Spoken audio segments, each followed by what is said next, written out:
어릴 때의 웃음은 참 순수했죠. 작은 장난에도 배꼽을 잡고 웃었고 사탕 하나에도 세상을 다 얻은 듯 기뻐했습니다. 하지만 어른이 되면서 우리는 다른 웃음을 배우게 됩니다. 억지로 웃을 때도 있고 예의를 지키기 위해 웃기도 하고 때로는 눈물이 날 만큼 힘든 순간에도 웃어야 할 때가 생기죠. 그렇게 우리는 조금씩 어른이 되어갑니다. 웃는 법을 배운다는 건 단순히 표정의 기술을 익히는 게 아니라 삶을 견디고 살아가는 방식을 터득하는 것이기도 합니다. 억지 웃음 속에도 진심을 담아내려 애쓰고 진짜 웃음 하나를 지키기 위해 수많은 눈물을 삼키며 하루하루를 버텨온 게 어른의 삶 아닐까요? 오늘은 바로 그 이야기, 우리가 어른이 되어가며 배운 웃음의 의미를 함께 나눠보려 합니다. 웃음 뒤에 숨은 진짜 마음, 그리고 그 웃음을 통해 우리가 어떻게 살아가고 있는지 하나씩 풀어가 보겠습니다. 첫째, 억지 웃음도 필요할 때가 있다.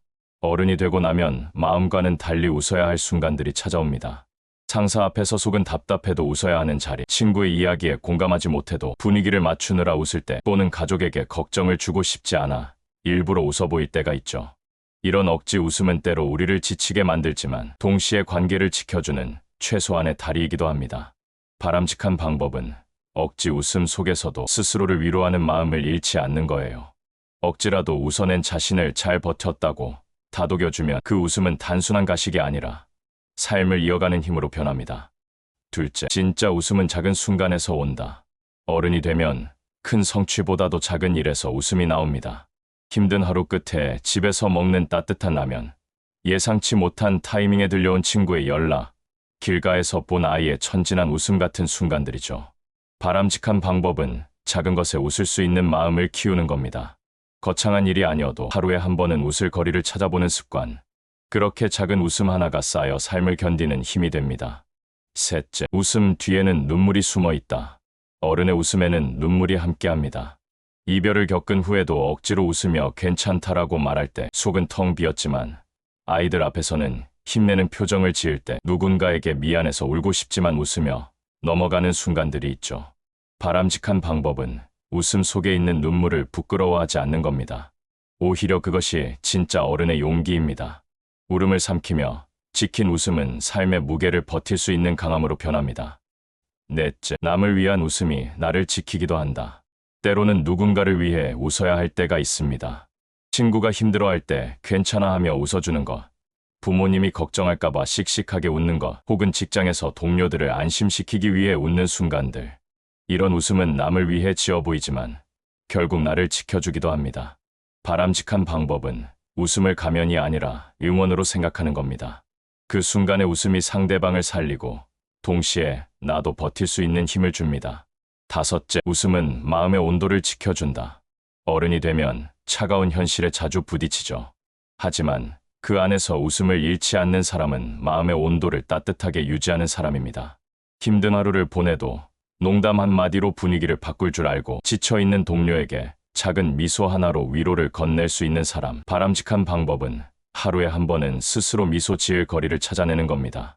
억지라도 미소를 짓는 순간 우리 뇌는 그것을 행복하다고 착각하며 마음을 조금씩 따뜻하게 데워줍니다. 여섯째, 웃음은 후회 없는 기억을 남긴다. 사람은 시간이 지나면 웃었던 기억을 더 오래 간직합니다. 여행지에서 친구들과 배꼽 잡고 웃었던 순간, 부모님과 밥상에서 깔깔거리던 시간, 연인과 함께 아무 이유 없이 웃었던 저녁. 바람직한 방법은 그때그때 웃음을 아끼지 않는 겁니다. 다음에 웃자가 아니라 웃고 싶을 때 웃는 습관. 그 웃음이 훗날 가장 따뜻한 기억으로 남습니다. 일곱째, 웃음은 나를 단단하게 만든다. 웃음은 단순히 기분의 표현이 아니라 버팀목이 되기도 합니다. 실패했을 때도 괜찮아 하고 웃으며 다시 도전하는 사람, 상처받았지만 별일 아니야 하고 웃으며 일어서는 사람, 외로움 속에서도 스스로를 웃게 만드는 사람. 바람직한 방법은 웃음은 약점이 아니라 힘이라는 믿음을 갖는 거예요. 진짜 강한 사람은 무너져도 웃을 수 있는 사람입니다. 여덟째, 웃음은 삶을 연결하는 끈이다. 사람과 사람을 이어주는 가장 쉬운 다리는 웃음입니다. 처음 만난 사람과의 어색한 대화 속에서 건네는 미소, 갈등이 이어지다 화해할 때의 웃음, 오랜만에 만난 지인과 주고받는 웃음. 바람직한 방법은 먼저 웃는 습관을 가지는 거예요. 웃음은 전염성이 강합니다. 내가 먼저 웃으면 상대도 마음을 열고 그 순간 우리는 더 가까워질 수 있습니다. 9째, 웃음은 나를 위로하는 언어다. 말로는 다 풀어내지 못하는 슬픔이 있습니다. 그럴 땐 웃음이 나를 대신 위로해 줍니다. 외롭고 힘든 날에도 거울 앞에서 억지로 웃어보다 보면 이상하게도 마음이 조금은 풀립니다. 바람직한 방법은 웃음을 스스로를 위로하는 도구로 사용하는 겁니다.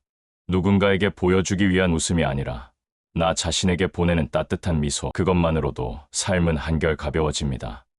10째, 결국 웃음은 삶을 살아내는 방식이다. 어른이 된다는 건 결국 웃음을 배우는 과정이 아닐까요?